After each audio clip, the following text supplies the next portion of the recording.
ಕಾಕ್ಲೂರು ಗ್ರಾಮದಲ್ಲಿ ಕಲುಷಿತ ನೀರಿನಿಂದ ಉಂಟಾದ ವಾಂತಿಭೇದಿ ಪ್ರಕರಣದ ಹಿನ್ನೆಲೆ ಚಿಕಿತ್ಸೆಗಾಗಿ ಆಸ್ಪತ್ರೆಯ ದಾಖಲಾದ ರೋಗಿಗಳನ್ನು ವಿವಿಧ ರಾಜಕೀಯ ಮುಖಂಡರು ಆಸ್ಪತ್ರೆಗೆ ಭೇಟಿ ನೀಡಿ ರೋಗಿಗಳ ಆರೋಗ್ಯ ವಿಚಾರಿಸಿದರು. ಇದೇ ಸಂದರ್ಭದಲ್ಲಿ ಬ್ಲಾಕ್ ಕಾಂಗ್ರೆಸ್ ಅಧ್ಯಕ್ಷ ಕೃಷ್ಣ ಚಪೆಟ್ಲ ಅವರು ಮಾತನಾಡಿ, ಕಲುಷಿತ ನೀರಿನಿಂದ ವಾಂತಿಭೇದಿ ಪ್ರಕರಣಗಳು ಇನ್ನಷ್ಟು ಉಲ್ಬಣಗೊಳ್ಳದಂತೆ ವೈದ್ಯಾಧಿಕಾರಿಗಳು ಮುಂಜಾಗ್ರತಾ ಕ್ರಮ ವಹಿಸಬೇಕು ಮತ್ತು ಸಣ್ಣಪುಟ್ಟ ಚಿಕಿತ್ಸೆಗಾಗಿ ಅದೇ ಕಾಕ್ಲೂರು ಗ್ರಾಮದಲ್ಲಿಯೇ ತಾತ್ಕಾಲಿಕ ಶಿಬಿರವನ್ನು ಆಯೋಜಿಸಿ ಚಿಕಿತ್ಸೆಯನ್ನು ನೀಡಬೇಕೆಂದು ತಾಲೂಕು ವೈದ್ಯಾಧಿಕಾರಿಗಳಿಗೆ ಅವರು ಆಗ್ರಹಿಸಿದರು.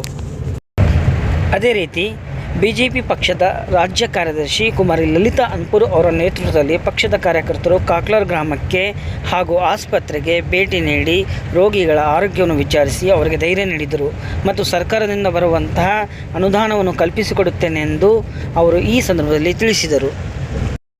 ಭೇದಿ ಏನು ಸ್ಟಾರ್ಟ್ ಆಗಿದೆ, ಸುಮಾರು ಜನ ಇಲ್ಲಿ ಆಸ್ಪತ್ರೆಯಲ್ಲಿ ಅಡ್ಮಿಟ್ ಆಗಿದ್ದಾರೆ.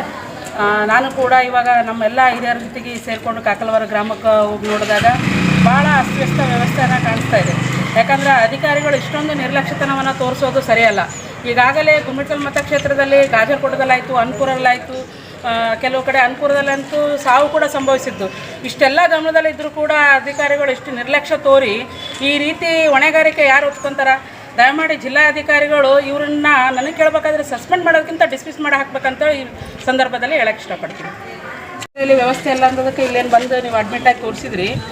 ಇದ್ರ ಪ್ರಕಾರ ಈಗೆಲ್ಲ ನಿಮಗೆ ಹಣಕಾಸಿನ ತೊಂದರೆ ಆಗ್ತದೆ. ಯಾಕಂದರೆ ಈಗೆಲ್ಲ ನೀವು ಬಡವರು ಇರೋದ್ರಿಂದ ನಾನು ಈಗ ಹೋಗಿ ಜಿಲ್ಲಾಧಿಕಾರಿಗಳಿಗೆ ಭೇಟಿ ಕೊಟ್ಟ ಕೇಸಿಂದ ಆರೋಗ್ಯ ಸಚಿವರ ಜೊತೆಗೆ ನಮ್ಮ ರಾಜ್ಯಾಧ್ಯಕ್ಷರ ಕಡೆಯಿಂದ ಮಾತಾಡಿಸ್ಬಿಟ್ಟು ನಿಮಗೆ ಪರಿಹಾರ ಸಿಗುವಂಥ ವ್ಯವಸ್ಥೆ ಬಗ್ಗೆ ನಾನು ಸಂಪೂರ್ಣ ಪ್ರಯತ್ನ ಮಾಡ್ತೀನಿ ಅಂತ ಹೇಳೋಕ್ಕೆ ಇಷ್ಟಪಡ್ತೀನಿ.